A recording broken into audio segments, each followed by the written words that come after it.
पिछले भाग में आपने देखा रमेश, जिसे दुनिया की ठोकरों और गरीबी ने तोड़ दिया था। जिल्लत से हारकर वो उस रात अपनी जान देने खंडर पहुंचा था। लेकिन वहां मौत नहीं, उसका इंतजार कर रही थी मोहिनी। उस काली रात में एक सौदा हुआ। मोहिनी ने रमेश की झोली दौलत और सोने से भर दी। चकाचौंध में अंधे रमेश ने हाँ तो कह दिया, मगर वो भूल गया कि शैतान जब कुछ देता है तो बदले में कुछ लेता भी है। और मोहिनी की मांग थी सिर्फ और सिर्फ खून। तुम्हारे पीछे एक काला बकरा बंधा है, उसे उठाओ। नहीं, मैं किसी को मार नहीं सकता। मैंने आज तक चींटी भी नहीं मारी। मैं ये नहीं कर सकूंगा। तो क्या वापस उसी गरीबी में जाना है? गुप्ता की गालियां खानी है? सुनीता को भूखा देखना है? उठाओ चाकू।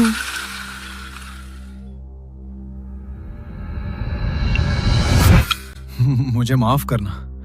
मुझे वो दौलत चाहिए, मुझे वो इज्जत चाहिए। काटो इसे रमेश, काटो। मेरी जवानी के लिए, अपनी दौलत के लिए काटो इसे। ये मैंने क्या किया? मेरे हाथ खून से। ये खून नहीं, ये तुम्हारी सफलता का तिलक है रमेश। और उस पहली बूंद के साथ रमेश ने अपनी इंसानियत का पहला हिस्सा खो दिया। लेकिन उसे नहीं पता था कि मोहिनी की भूख सिर्फ जानवरों से नहीं मिटने वाली थी। 6 महीने, सिर्फ 6 महीने लगे रमेश को रंक से राजा बनने में। आज शहर का सबसे बड़ा बंगला उसका है, सबसे महंगी गाड़ी उसकी है।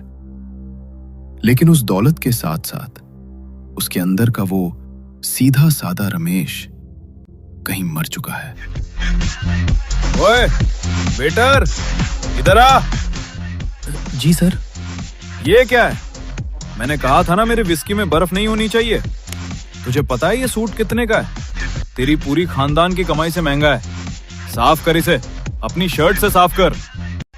रमेश सेठ तो बिल्कुल बदल गया है। कितना घमंड आ गया है। अरे भाई, जिसके पास हराम का पैसा आता है उसकी जुबान ऐसी ही हो जाती है। सुना है आजकल अजीब अजीब हरकतें भी करते हैं। सब सुनो, आज इस शहर में सिर्फ एक ही राजा है और वो है रमेश। जो मेरे साथ है वो ऐश करेगा और जो खिलाफ है वो गुप्ता की तरह सड़क पर भीख मांगेगा। रात के करीब 3 बज रहे थे, लेकिन अभी तक रमेश का कोई अता पता नहीं था। हे भगवान, ये कैसी बला हमारे घर आ गई। पहले हम गरीब थे, लेकिन कम से कम रमेश का व्यवहार इंसानों जैसे तो था। सुनीता, ओ सुनीता, कहाँ मर गई? जी मैं यही हूँ। आप फिर पी कर आए हैं? और ये कपड़ों पर ये लाल धब्बे कैसे हैं? ये खून है क्या? तुझे क्या मतलब? चुपचाप खाना लगा, मुझे भूख लगी है। लेकिन आज तो मंगलवार है, मैंने खिचड़ी बनाई है। खिचड़ी? मुझे खिचड़ी खिलाएगी तू? मुझे मांस चाहिए, कच्चा मांस, अभी। रमेश, ये आप क्या कह रहे हैं? आप तो लहसुन तक नहीं खाते थे, आपको क्या हो गया है? जबान लड़ाती है। मैं जो कहूँ वो होगा इस घर में, क्योंकि ये सब मेरे पैसों से है, मेरी ताकत से है। नहीं चाहिए ऐसी दौलत रमेश, जो आपको राक्षस बना दे। देखिए अपनी शक्ल आईने में, आपकी आंखें लाल हो गई हैं। आप इंसान कम राक्षस ज्यादा लग रहे हैं। चुप! एक शब्द और बोला तो जमीन में गाड़ दूंगा। रमेश की भूख अब सामान्य नहीं थी। वो मोहिनी के साथ बिताई हर रात के साथ और ज्यादा हिंसक और ज्यादा तामसिक होता जा रहा था।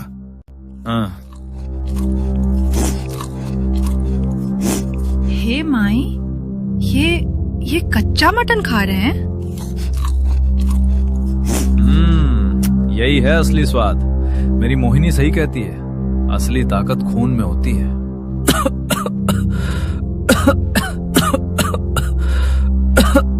ऐसा लग रहा था जैसे रमेश के गले में कुछ अटक गया हो। वो उठकर बाथरूम की तरफ चला गया।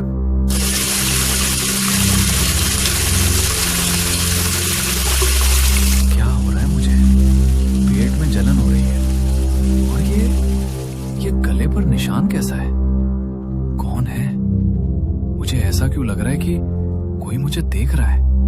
रमेश ने चेहरा धोने के बाद जैसे ही आईने में देखा, उसके पैरों तले जमीन खिसक गई। आईने में उसकी अपनी परछाई नहीं थी। मोहिनी, तुम यहाँ? आईने में रमेश ने देखा, उसके कंधे के ठीक पीछे मोहिनी खड़ी थी। लेकिन अब वो वही सुंदर अप्सरा नहीं रही। वो पूरी तरह एक पिशाचनी में बदल चुकी थी। उसकी आंखें अंगारों की तरह ततक रही थी और चेहरे पर एक क्रूर, डरावनी मुस्कान फैली हुई थी। क्या हुआ मेरे राजा, डर गए? तुम तो रात को मिलती हो, अब यहाँ मेरे घर में क्या कर रही हो? अब तुम्हारा घर मेरा है, तुम्हारा शरीर मेरा है। 6 महीने का जश्न मना लिया तुमने, अब असली कीमत चुकाने का वक्त पास आ रहा है। कीमत? कैसी कीमत? मैंने सब तो दिया तुम्हें, जानवर, अपनी आत्मा, अपना ईमान। अब क्या चाहिए? अब मुझे मासूमियत चाहिए। तुम्हारे घर में जो वो 2 छोटे बच्चे हैं, उनकी खुशबू मुझे बहुत पसंद आ रही है। नहीं, मेरे बच्चे नहीं। तैयार रहना रमेश, अमावस आने वाली है।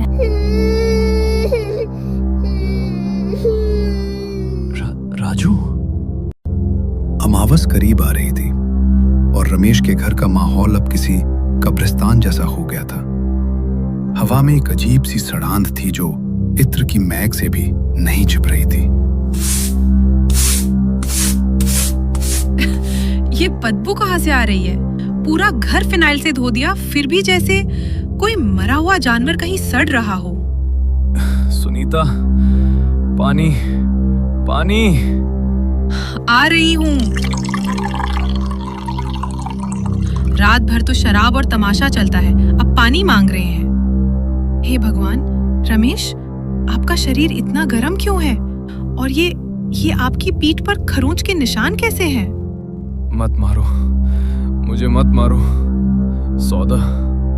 सौदा पूरा होगा। कैसा सौदा?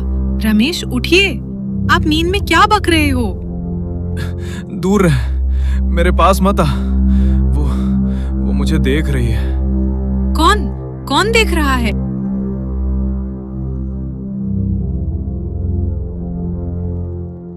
कोई नहीं, बस एक बुरा सपना था, और कुछ नहीं। सपना? रमेश, हमें डॉक्टर के पास चलना चाहिए। कहा ना कुछ नहीं है, मुझे काम पर जाना है, देर हो रही है। लेकिन इस हालत में? मेरे रास्ते में मत आओ सुनीता, मुझे जाने दो। रमेश काम पर चला गया था, लेकिन अपने पीछे छोड़ गया था एक अनजाना डर। सुनीता रसोई में थी जब उसे फ्रिज से कुछ अजीब आवाज सुनाई दी। अरे, फ्रिज की लाइट क्यों बंद है? और ये, हाय राम, ये नींबू काले कैसे पड़ गए? कल ही तो लाई थी। और ये लाल पानी कहाँ से टपक रहा है? दूध का रंग लाल कैसे हो गया? राजू, क्या हुआ बेटा? क्यों रो रहे हो? मम्मा, वो आंटी, वो गंदी आंटी। कौन आंटी बेटा? घर में तो कोई नहीं है। वो अलमारी के ऊपर बैठी थी, उनकी आंखें आग जैसी थी। वो कह रही थी, तेरे पापा मेरे हैं। नहीं, ये कोई वहम नहीं है। कुछ तो बहुत गलत हो रहा है इस घर में। मुझे बाबा जी के पास जाना ही होगा। बैठो बेटी, मैं जानता था तुम आओगी। तुम्हारे पीछे जो साया आ रहा है, उसकी बदबू मुझे यहाँ तक आ रही है। बाबा, मेरे पति वो बहुत बदल गए हैं। घर में खून मिलता है, काले नींबू मिलते हैं। मेरा बच्चा डर रहा है, बचाइए हमें। हाथ दिखाओ अपना। जैसा मैंने सोचा था, तुम्हारे पति ने सिर्फ दौलत नहीं कमाई बेटी, उसने अपनी रूह का सौदा किया है, एक पिशाचिनी से। पिशाचनी? हाँ, पिशाचिनी, मोहिनी। वो रूप बदलती है, वो इंसान को लालच देकर फंसाती है और फिर धीरे धीरे उसे जानवर बना देती है। और जब इंसानियत पूरी तरह मर जाती है तो वो शरीर को खा जाती है। तो क्या रमेश अब नहीं बचेंगे? कोई तो उपाय होगा बाबा। उसका वक्त करीब है। अमावस की रात को वो उसे ले जाएगी, लेकिन तुम उसे बचा सकती हो क्योंकि तुम उसकी अर्धांगिनी हो। तुम्हारा सतीत्व और ये रक्षा सूत्र ही उसे रोक सकता है। ये धागा लो, इसे रमेश की कलाई पर बांध देना और याद रखना, जैसे ही ये धागा बंधेगा उस पिशाचनी का असर टूटने लगेगा, लेकिन वो हमला करेगी। तुम्हें डरना नहीं है। सुनीता, खाना कहाँ है? आज फिर देर कर दी। रमेश, पहले यहाँ आइए, मुझे आपसे बात करनी है। मुझे बकवास नहीं सुननी, हट सामने से। नहीं, आज आप मेरी सुनेंगे। देखिए अपनी हालत, आप बीमार हैं। ये लीजिए, मैंने मंदिर से प्रसाद और ये धागा लाई हूँ। दूर हटा इसे, मुझे नहीं चाहिए तेरा धागा वागा, फेंक इसे। नहीं, आपको ये पहनना ही होगा। बच्चों की कसम रमेश। मैंने कहा ना दूर रह। जला दिया तूने, मुझे जला दिया। इसे हटा दे मूर्ख औरत, वरना मैं तुझे और तेरे बच्चों को चबा जाऊंगी। मैं नहीं डरती तुमसे मोहिनी। जय बजरंगबली। रमेश, रमेश, आंखें खोलिए, प्लीज आंखें खोलिए। सुनीता, पानी, बहुत जलन हो रही है। सुनीता ने जैसे ही रमेश का चेहरा अपनी गोद में लिया, उसकी चीख निकल गई। धागा बनते ही मोहिनी का माया जाल टूट रहा था। हे भगवान, आपका चेहरा, आपकी त्वचा, ये काली क्यों पड़ रही है? ये तो सड़ रही है। मेरी उंगलियां गिर रही हैं। बचाओ मुझे बचाओ। रमेश का शरीर जिंदा रहते हुए ही गलना शुरू हो गया था और तभी बाहर से बहुत तेज आवाज आने लगी। दरवाजा खोल रमेश, मेरा शिकार अंदर है, तुम मुझसे नहीं बच सकते। रमेश, बाहर आ, तू मेरा है, तेरे शरीर का एक एक कतरा मेरा है। सुनीता, खोल दे, बहुत दर्द हो रहा है। मेरी खाल जल रही है। देखो मेरा हाथ, उंगलियां गल रही हैं। इसमें कीड़े चल रहे हैं। रमेश का वो आलीशान घर अब एक बूचड़ खाना बन चुका था। उसके शरीर से टपकते काले खून ने जमीन को गंदा कर दिया था और बाहर उसकी मालकिन अपने बकाए का इंतजार कर रही थी। आवाज बंद हो गई। क्या वो चली गई? बेटा रमेश, दरवाजा खोल बेटा। देख, तेरी माँ आई है। तुझे दर्द हो रहा है ना मेरे बच्चे? मैं दवाई लाई हूँ। माँ? सुनीता, माँ आई है। माँ मुझे बचा लेगी। दरवाजा खोल। नहीं रमेश, होश में आइए। माँ को गुजरे 10 साल हो गए हैं। ये वो चुड़ैल है, ये उसका माया जाल है। अरे पहचान लिया। समझदार बीवी है तुम्हारी रमेश। लेकिन कब छिपाएगी उसे? उसकी नाक गिर चुकी है, कान गल रहे हैं। 10 मिनट और फिर वो सिर्फ हड्डियों का ढांचा रह जाएगा। मुझे बाबा जी को फोन करना होगा। सुनीता, घर से बाहर मत निकलना। वो तुम्हें अलग करने की कोशिश करेगी। बाबा, रमेश की हालत बिगड़ रही है। उनका पूरा शरीर गल रहा है। वो सरांद उसके पापों की है बेटी, उसे सहन करने दो। अगर तुमने सूर्योदय से पहले दरवाजा खोला तो वो उसकी आत्मा को नर्क ले जाएगी। उसे बांध कर रखो। बांध कर रखो? मुझे कोई नहीं बांध सकता। मैं राजा हूं। मैंने सौदा किया था। रमेश, शांत हो जाइए। तू जलती है मेरी दौलत से। तू चाहती है मैं मर जाऊं। अगर मैं बाहर गया तो मोहिनी मुझे ठीक कर देगी। वो मुझसे प्यार करती है। तूने ये धागा बांधकर मुझे बीमार किया है। क्या कर रहे हैं? धागा मत तोड़िए। हट! मुझे उसके पास जाना है। दर्द और मोहिनी के वशीकरण ने रमेश का दिमाग पूरी तरह फेर दिया था। उसे लग रहा था कि उसकी पत्नी उसकी दुश्मन है और बाहर खड़ी मौत उसकी साथी। मैं आपको नहीं जाने दूंगी। हाँ रमेश, खोल दो। बस एक कदम और सारा दर्द खत्म। मोहिनी, मुझे बचा लो। दरवाजा खुल चुका था, लेकिन सामने जो खड़ा था वो कोई खूबसूरत स्त्री नहीं थी।